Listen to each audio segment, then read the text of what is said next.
إسلامنا جاء ليبقى. السلام علیکم ورحمۃ اللہ وبرکاتہ، نحمده ونصلی علی رسولہ الکریم، اما بعد۔ آج کا سبق سن لیجئے، سبق نمبر 994۔ حضرت ابو موسیٰ اشعری رضی اللہ تعالیٰ عنہ روایت کرتے ہیں کہ حضرت محمد صلی اللہ علیہ وسلم نے ارشاد فرمایا، 3 قسم کے لوگوں کا اکرام کرنا اللہ تعالی کی تعظیم کرنے میں شامل ہے۔ نمبر 1، بوڑھا مسلمان۔ نمبر 2،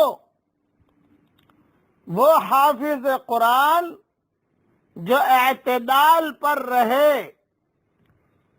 نمبر 3، انصاف کرنے والا حاکم۔ یہ حدیث ابو داؤد میں ہے۔ تھوڑی سی تشریح سن لیجئے۔ اعتدال پر رہنے کا مطلب یہ ہے کہ حافظ صاحب قرآن شریف کی تلاوت کا اہتمام بھی کرتے ہوں اور ریاکاروں کی طرح تجوید اور حروف کی ادائیگی میں تجاوز نہ کرے، خامخواہ قاری بننے کی کوشش نہ کرے۔ خلاصہ کلام یہ ہے کہ دکھاوا نہ ہو، ریاکاری نہ ہو، بلکہ خود تلاوت کا اہتمام تنہائی میں بھی کرتے ہوں، مجمع کے سامنے بھی کرتے ہوں۔ میں تو ایک بات خالی ساتھیوں کو کہتا ہوں، امام صاحب کو، کہ امام صاحب جو اچھی طریقے سے تجوید کے ساتھ نماز پڑھاتے ہیں، تو کوئی میرا خاص قریبی امام ہوتا ہے تو میں کہتا ہوں کہ امام صاحب آپ نے بہت اچھا قرآن پڑھا ماشاءاللہ، اور مجمع خوش بھی ہو گیا، لیکن مجھے اتنا بتائیے کہ تنہائی میں جب آپ نماز پڑھتے ہیں، سنتیں پڑھتے ہیں، نفلیں پڑھتے ہیں، تو اسی تجوید کے ساتھ پڑھتے ہیں یا جلدی جلدی پڑھتے ہیں؟ تو سمجھدار امام ہوتا ہے تو بالکل خاموش ہو جاتا ہے وہ۔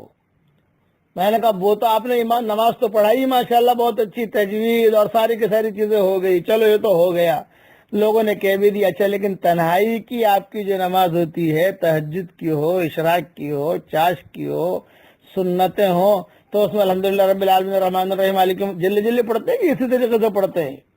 تو کہتے ہیں کہ مولوی صاحب سمجھ گیا۔ میں نے کہا اسی کو اعتدال کہتے ہیں۔ جو مجمع کے سامنے پڑھو، کم سے کم اس طریقے سے نہ پڑھو تو اس کے قریب قریب تو پڑھ لو، آہستہ آہستہ تو پڑھ لو، اس کا مطلب ہے اعتدال۔ تو ایسے حافظ کا اکرام کرنا اللہ کی تعظیم میں شامل ہے۔ اسی طریقے سے جو بوڑھا ہو، مسلمان ہے، بوڑھاپا ہے اس میں، تو کوئی اس کا اکرام کرو، بال سفید ہو گئے، بوڑھاپا۔ اسی طریقے سے جو حاکم ہو لیکن عادل ہے، اور بادشاہ ہے، عادل ہے، بادشاہ تو آج کل رہے نہیں، گھر کا بادشاہ ہے، شوہر ہے، بوڑھا بھی ہے، اچھی طریقے سے لے کے بھی چلتا ہے، اس کا اکرام کرو۔ گاؤں کا ذمہ دار ہے، سمجھدار ہے، مسجد میں آتا رہتا ہے، بھی اس کا اکرام کرو۔ بادشاہ کا مطلب یہ ہے کہ جو بڑا آدمی ہو۔ ہر زمانے میں بادشاہ کہاں ملے گا آپ کو، لیکن گاؤں کا بڑا، محلے کا بڑا، مسجد کا بڑا، اپنے علاقے کا بڑا، اس کا اکرام کرو۔ اللہ یہ فضیلت میں بتا کہ یہ اللہ تعالی کی تعظیم کرنے میں شامل ہے، اس لیے ان لوگوں کا اکرام کرنا بہت ضروری ہے۔ اب پڑھ لیجئے میرے ساتھ، سبحان اللہ والحمد للہ ولا الہ الا اللہ واللہ اکبر وتبارک اللہ۔ حدیث شریف میں آتا ہے جو یہ جملے پڑھ لیتا ہے، فرشتہ فوراً پر میں لے لیتا ہے اور آسمان پر جاتا ہے، جن فرشتوں کے قریب سے گزرتا ہے سب دعائیں مغفرت کرتے ہیں۔ میں نے پڑھا فرشتے نے پر میں لیا، یہ جا رہا اور جہاں تک پہنچے گا سارے فرشتے میرے لیے دعائے مغفرت کریں گے، آپ کے لیے بھی یہی فضیلت حاصل ہوگی۔ اللہ تعالی ہم سب کو عمل کرنے کی توفیق عطا فرمائے، آمین آمین۔ والسلام علیکم ورحمۃ اللہ وبرکاتہ، وآخر دعوانا ان الحمد للہ رب العالمین۔ پر جاتا ہے، جن فرشتوں کے قریب سے گزرتا ہے سب دعائیں مغفرت کرتے ہیں۔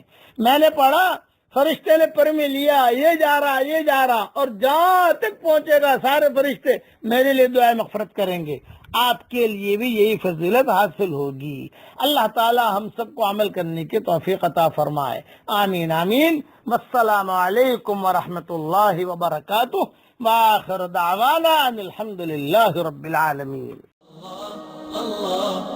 الله أكبر الله أكبر لا إله إلا الله لا إله إلا الله إسلامنا جاء